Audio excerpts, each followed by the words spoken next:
Shwmai, croeso, hello and welcome to episode 44 of the Bluebirds Nest. Blwyddyn newydd dda and Happy New Year. It's a fresh start to what will hopefully be another year that brings us a lot more enjoyment, just as much as 2023 did. January has kicked off a new era at the club with two new senior staff additions commencing their roles. And as you can see, I'm delighted to welcome one of them onto the first episode of 2024. The club's new commercial manager, Dennis O'Connor. Dennis, welcome to the Nest. Ian, really good to see you. Thank you very much. No, thank you for giving up your time. I know already you're a busy man. You're just coming up to the end of your second week. How's the first few days, I suppose, in the job been? It's been interesting, to be honest.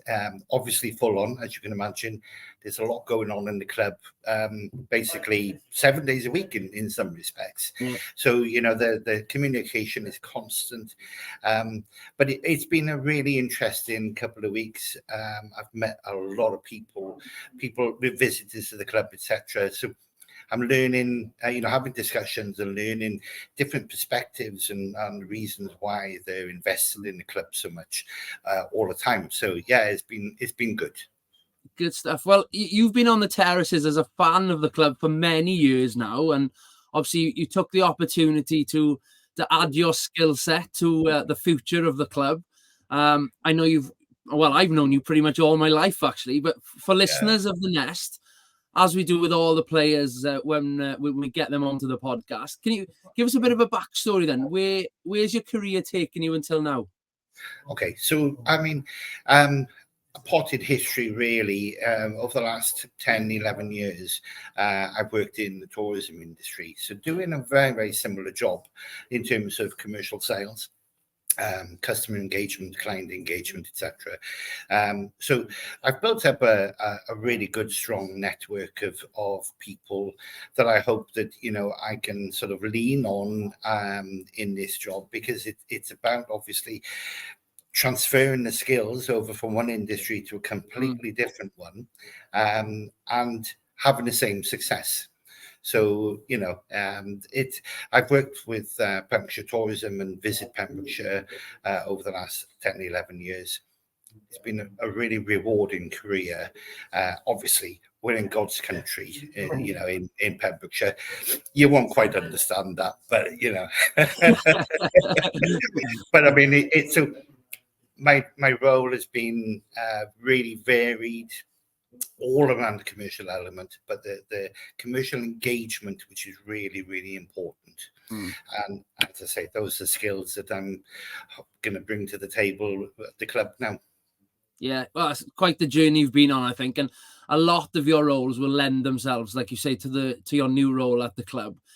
Before we talk about what your role is actually going to consist of on a day-to-day basis, I want to tap into your perspective as a fan as well, having almost crossed the divide now somewhat into a staff role. But I always respectfully say that the club used to be run well, pre sort of Rob Edwards' time, basically. But since Rob and Julian and other members of the board have got involved with the club, it's evident there's been a massive shift. It's certainly gone up quite a few notches, should we say? From that promotion from the Cymru South back into the Cymru Premier, onto European football in a matter of years. It's still quite hard to believe, isn't it? Along with all the drama that's come with it along the way as well. But from your perspective then, what have you seen change at the club over the last few years? I think one of the biggest attractors for me really has been the sheer determination by the board and obviously staff of the club to drive the club forward, to take it to a new level again. And I think you can see that on and off the pitch. Yeah, sure, some results don't go our way or as expected. That's football, isn't it? Yeah. I was saying to someone earlier, football's a bit like boxing. You have to take the hits. It's as simple as that, and you roll with the punches. And I think the general feeling from the terrace point of view, and now from within the hallowed walls of being staff, I get that distinct feeling that there is a hunger there Mm. that everybody is buying into, and we know it's going to happen. It's a question of just putting all these things into place slowly, build slowly. It's you've got to build on solid ground, and I think that's what the board are doing. They're not racing ahead. They're not losing sight of where the club has been. They're taking the club and the fans with them on the journey. Yeah, we've briefly and informally spoken about this previously, I guess. You were a fan, you were working in a commercial sector, in a role in the commercial sector, obviously with Visit Pembrokeshire. When the role was advertised, then the chance to come on board as a staff member, we've spoken again, very fan-centric side of the club, but to have the opportunity to work at it, was it sort of the perfect gig for you, I guess, then? Absolutely. And when the announcement was made, the position came available. I read it, and to me, it was an absolute no-brainer. I wanted it. Yeah. I wanted, not that I won't be found on terraces, because I will be, Yeah. but I wanted to take that transition and become part of the club, because I can see and I feel the journey that we're on, and I wanted to be part of the future success of the club. So when I read the job description and the person spec, it's an absolute no-brainer for me, to be honest. I made a decision pretty much instantly, that I wanted to apply, that I wanted the job. Then obviously, I went through the interview process, met the board members. There's always that hurdle to get over. So, and then, as I said, I was delighted to accept the position when it was offered to me. It's an opportunity that really comes around for people. And when I told people that I was leaving tourism to go into football, they were like, "What?" Haverfordwest employ people, because of course people don't necessarily think about that. But of course, a football club with ambition has to be commercially minded. So, as I said, to me, it was an absolute no-brainer right from the get-go. It was a job that I knew I could do and I wanted. Brilliant. Match made in heaven. Let's get stuck into the job then. You're only 2 weeks into it, like I say, so I will tread carefully around it. But I'm sure you finished your previous role, I think, in late November, was it? A couple of weeks before Christmas. So I know you've been chomping at the bit, ready to get started in January. So you've probably given it lots of thought and things like that. But I am aware you're just 2 weeks into the actual role. However, there's lots of elements to the commercial side of it. And firstly, the partners and sponsors then. So you'll be working with organizations, individuals, businesses, etc., who've been associated with the club for many years, I suppose, or even those perhaps who are pretty new to the club this season, both, well, altogether, we got local, national and international sponsors now this year and partners. Yeah. What's your sort of aims and vision, I suppose? How are you going to engage and maintain and evolve those relationships, I guess, for their continued support of the club? Well, engagement is the key. It's the key word, to be honest. We bring sponsors on board. We're fortunate that people will appear out of the blue and say, I want to be a sponsor. But you have to engage with these businesses. You have to give them something in return. They have to see a return on investment. And I think we have an exceptional product here, to be honest. It's not very often you have the opportunity to produce boards which are TV facing. That gives a totally different exposure to sponsors, etc. And of course, they're also exposed to an awful lot of fans every weekend, or at least every home match, and that's really important for their continued engagement with their customers. So I think we're starting the process of engagement with them, with sponsors. Yeah, I'll get around to absolutely everybody. introduce myself, and then start to build the relationships from there, or build on the relationships that have already been put in place. Put it that way. So, but that's something that I enjoy doing. I enjoy meeting people, sharing experiences, and basically all singing off the same hymn sheet. Yeah, definitely exciting. That part of the maintaining of the relationships is exciting, but really I think, important. Yeah, however, you mentioned it there, we're a very marketable opportunity for businesses, and I think we've always been very forward thinking. I think innovation is certainly something we can, fly the flag on, because, well, it's potentially why I'm sat here. I believe that as a club, our forward thinking and creative, particularly in the digital side, we've done a documentary, and this podcast, the match day commentaries, the social media content that we put out. I feel anyway that we're at the forefront of the Cymru Premier clubs, Cymru Leagues clubs, of the content that we're doing. Just before Christmas, we did a comedy / cooking show that celebrated the young chef, young waiter partnerships. That's obviously on the YouTube channel and things like that. So, that's why I suppose we're attracting the likes of The Athletic and people like that, I suppose, to partner with us, particularly over the last few years. So, with that said, what are your sort of thoughts and visions going forward? How are you going to enhance that for potential future new partnerships? I think, again, it's another key area, to be honest, because as you quite rightly point out, we're attracting international and national sponsors and supporters. So that's really, really important to continue to build on that. And as the club evolves, the product will evolve, and so will what we're able to offer sponsors. It's all about adding value constantly. If anything stays the same, it slides backwards. But if it moves forwards, even slowly sometimes, it's still moving in the right direction. Yeah.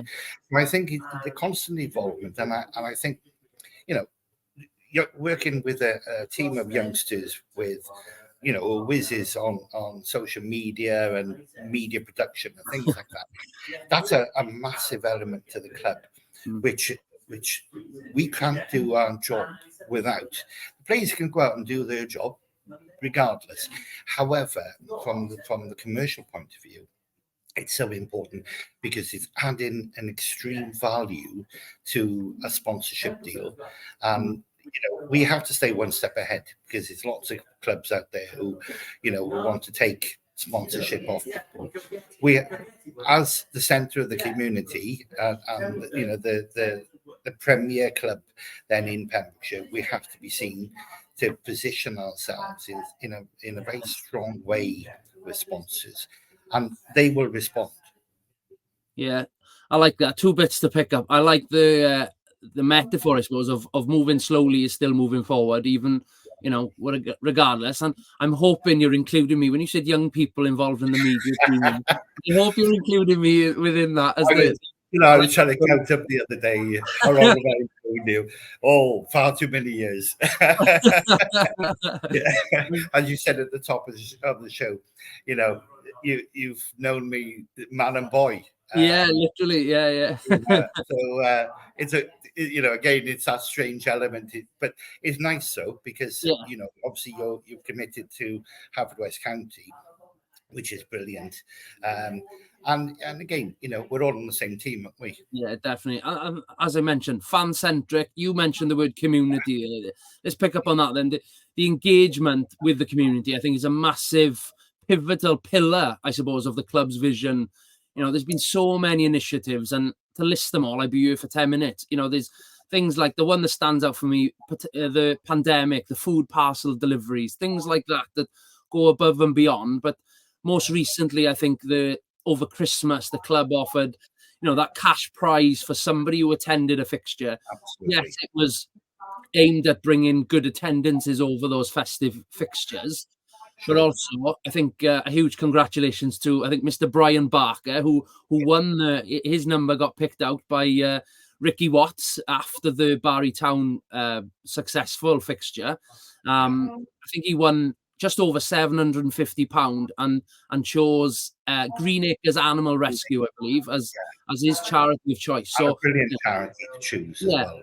a local one that obviously was Brian's choice for community engagement and, you know, a nice donation over Christmas to the dog charity. I think he's coming to our next fixture at home to Bala, which we'll talk about shortly. So little things like that go a long way, I think. And it's so important. It is a club. It's yes, you know, I'm the commercial manager. We have to be commercially minded. However, that is not the detriment of the fan base or the community. Quite the opposite, in fact, because if we're successful in what we do, we can give more opportunities and give more to individuals like Brian. Therefore, he benefits. His chosen charity benefit. It's a win-win for everybody in Pembrokeshire then. So yeah, really, really important to continue to build on the relationships that have already been set in place, capture new ones as well, you know, grab new opportunities as they come along. And it's a very open club.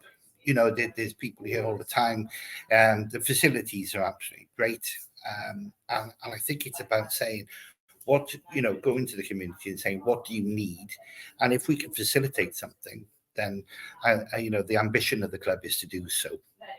Brilliant. I think on those different projects and initiatives, that has driven a big increase in attendances, you know, because at the end of the day, the bigger the number of people coming through, the more revenue, the more the club can facilitate, like you say, and develop off the field as well. But that leads us on to sort of the merchandise element, you know, which has come on leaps and bounds over the last few years. I think with the partnership, it came at almost a perfect time across the summer with Europe, with Macron, you know, and you're seeing people not only at the Oggy Bridge Meadow with a scarf or a hat or a coat, but I've gone to local, you know, the town centre or literally the local supermarket, and people are walking around, and just by seeing the crest on someone's top, you can almost give them a nod and a smile and say, you might not know them. It's got to that point now. And you think back to the games up in Cardiff for the European fixtures, literally hundreds of items of merchandise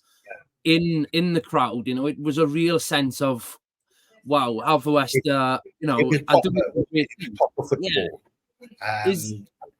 And I think that has a really positive effect on everybody, to be honest. Because, as you say, when you're walking around a town centre in Pembrokeshire and you come across somebody with the crest on or with a shirt on or something like that, it's a sense of belonging. It's a sense of place. And again, that's really, really important. And as you say, you may not know these people, but you have that common element, and so you give them a nod because we all belong together. So building that, I mean, the merchandise, everybody loves a bit of merch, and it's really, really important, to be honest. And as you say, the partnership with Macron is really, really important. It's opened a few more doors. It's great, as you say, on match day to see people, you know, come in with their shirts and the scarves and their hats and, you know, everything. Again, really, really important because it cements the importance of the club in the community. It's not just, you know, you're not going to stand on the windy hillside and watch people, you know, kick a ball back and forth for 90 minutes. You know, there's a bit more to it, isn't there? You feel a part of it, I suppose, don't you? And I've referenced those, you know, a couple of 100 yards away from the club. I must admit, I've seen people from Tenby, up the north of the county as well, you know, wearing club clothing and hats and scarves, and it truly is, you know, as the hashtag says, playing for Pembrokeshire. It's that sort of ethos that really is beginning to snowball now. Literally, and it's really, really good to see, because yes, you know, it's a central club, but it's really, really good, as you say, that, you know, we're reaching the other parts of Pembrokeshire. We're one county, and that's the thing, you know. People don't have to support a local team exclusively. They can support the local team and Haverfordwest. Nobody's asking for the division, you know. And when when people nail the colours to the mast, literally, it's a really good thing. It just creates this sense of belonging. Yeah. Well, as you said, I'm on the wrong side of the border. I'm on the westerly side of Carmarthenshire.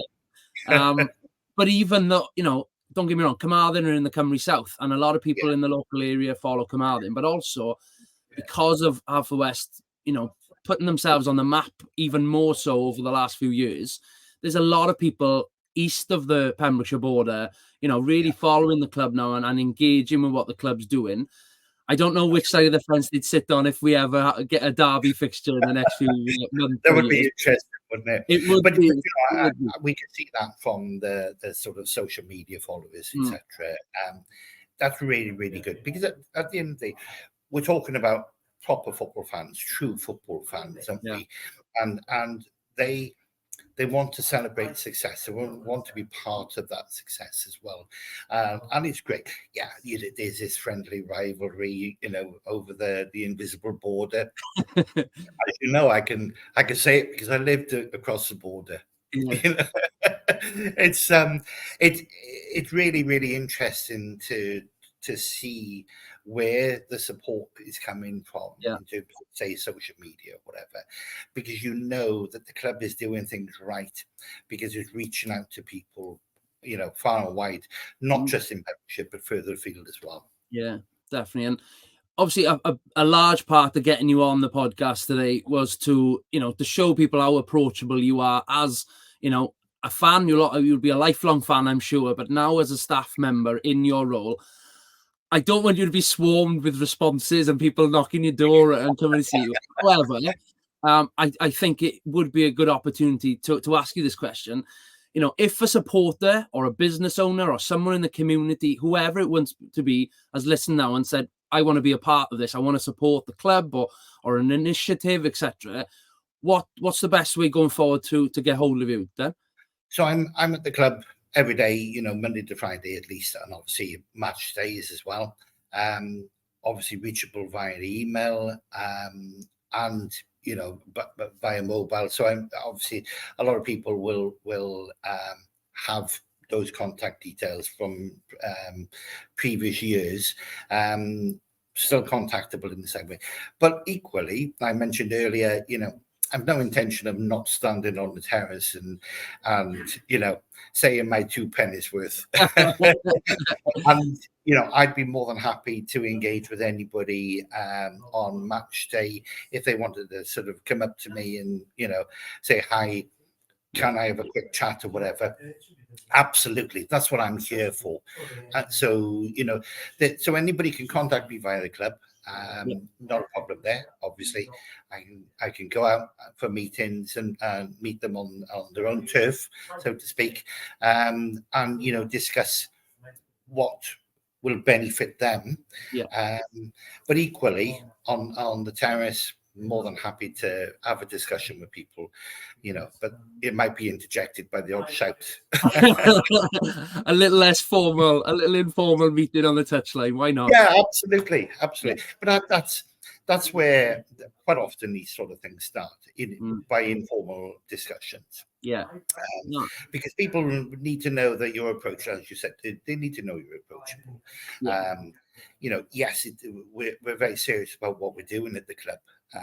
But that doesn't make me unget-atable. Far from it, in fact. So, I'm a football fan first. First and foremost, it'll always be that way. Yeah, excellent. Thank you for that. And as you would have seen, for those of you watching on the YouTube channel, you would have seen Dennis's email address on the screen. So please feel free to drop him a line.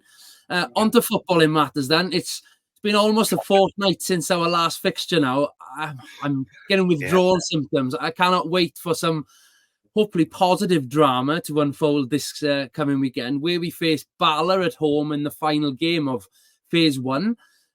Always a tough opponent, Bala, when they come down to us, or when we've gone up to Maes Tegid. So we'll have to do the business ourselves, no doubt. However, I'm sure everybody will have one eye on that Carnarvon scoreline. They travel down to Cardiff Met for their important fixture. If Carnarvon pick up all 3 points, it'll mean that it'll be phase 2 in the bottom 6 of the Cymru Premier. However, a draw or a loss, and I think we'll all be getting abacuses out, and we'll be trying to do the maths around goal difference and whatnot. So it's a big game. It's a big game to start off 2024. The first as a staff member, but I'm sure you'll be with the Cleddau casuals and the supporters on the touchline down. But how do you see it unfolding this weekend then? Well, let me just say, first of all, on the Cleddau casuals, I stand with my deaf ear to them. It's not too bad. I won't blame them for the deafness. They are brilliant, and I think they add so much to the club.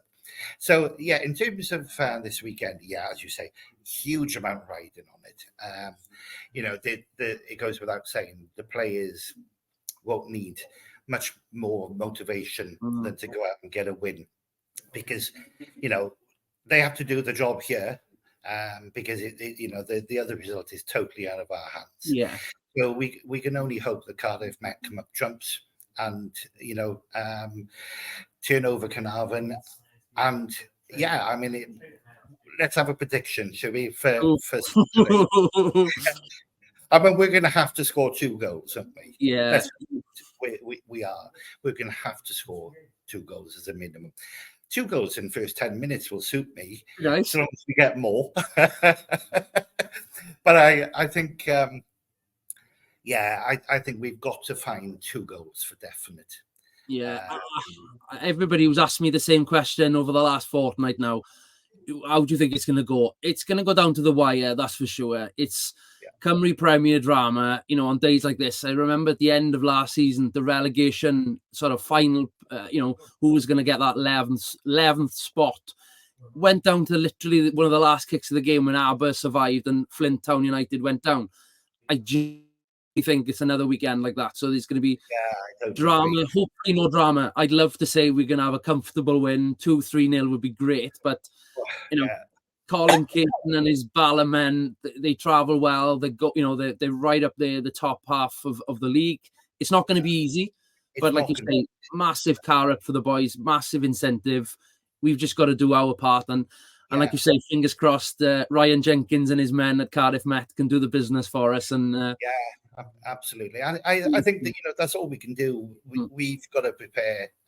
When I say we, I don't mean just the players. I mean, the club have to prepare. For whatever the eventuality is.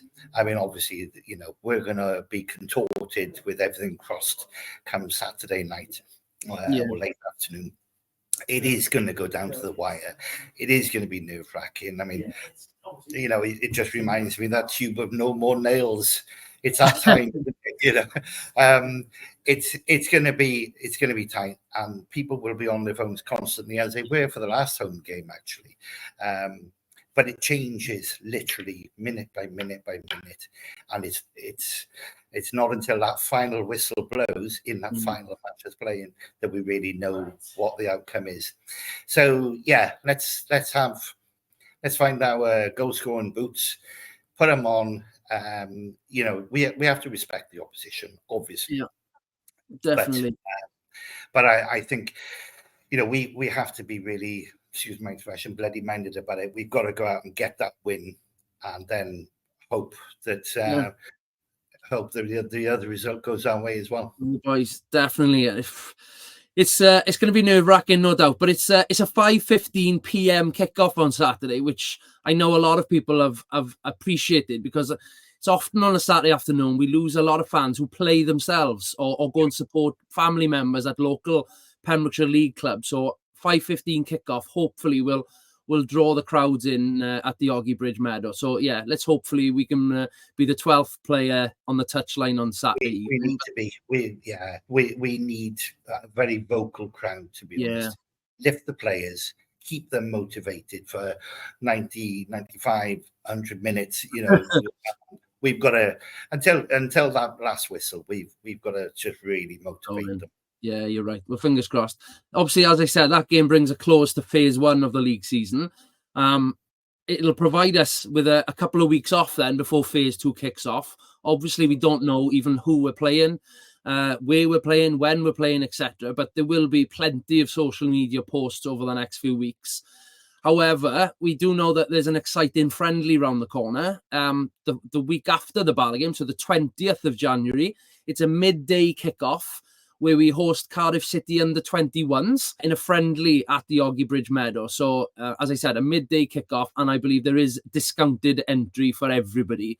So that'll be the next fixture, for a chance for Tony Pennock and the coaching staff to perhaps trial out a new few things, where we'll obviously know what lies ahead of us in phase 2. But yeah, an exciting Saturday to come against Bala. But Dan, it's been really insightful to get to know you, or the club community to get to know you, I'm sure.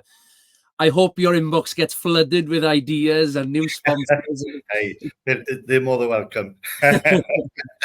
No problem. Great to have you with us. It's best of luck, I suppose, with the role. But like I said, hopefully lots of exciting new things to come from the commercial off-field side of the club. And yeah, I'll see you on the terraces this weekend. Look forward to it. Thanks, Ryan, very much indeed. Cheers. Take care.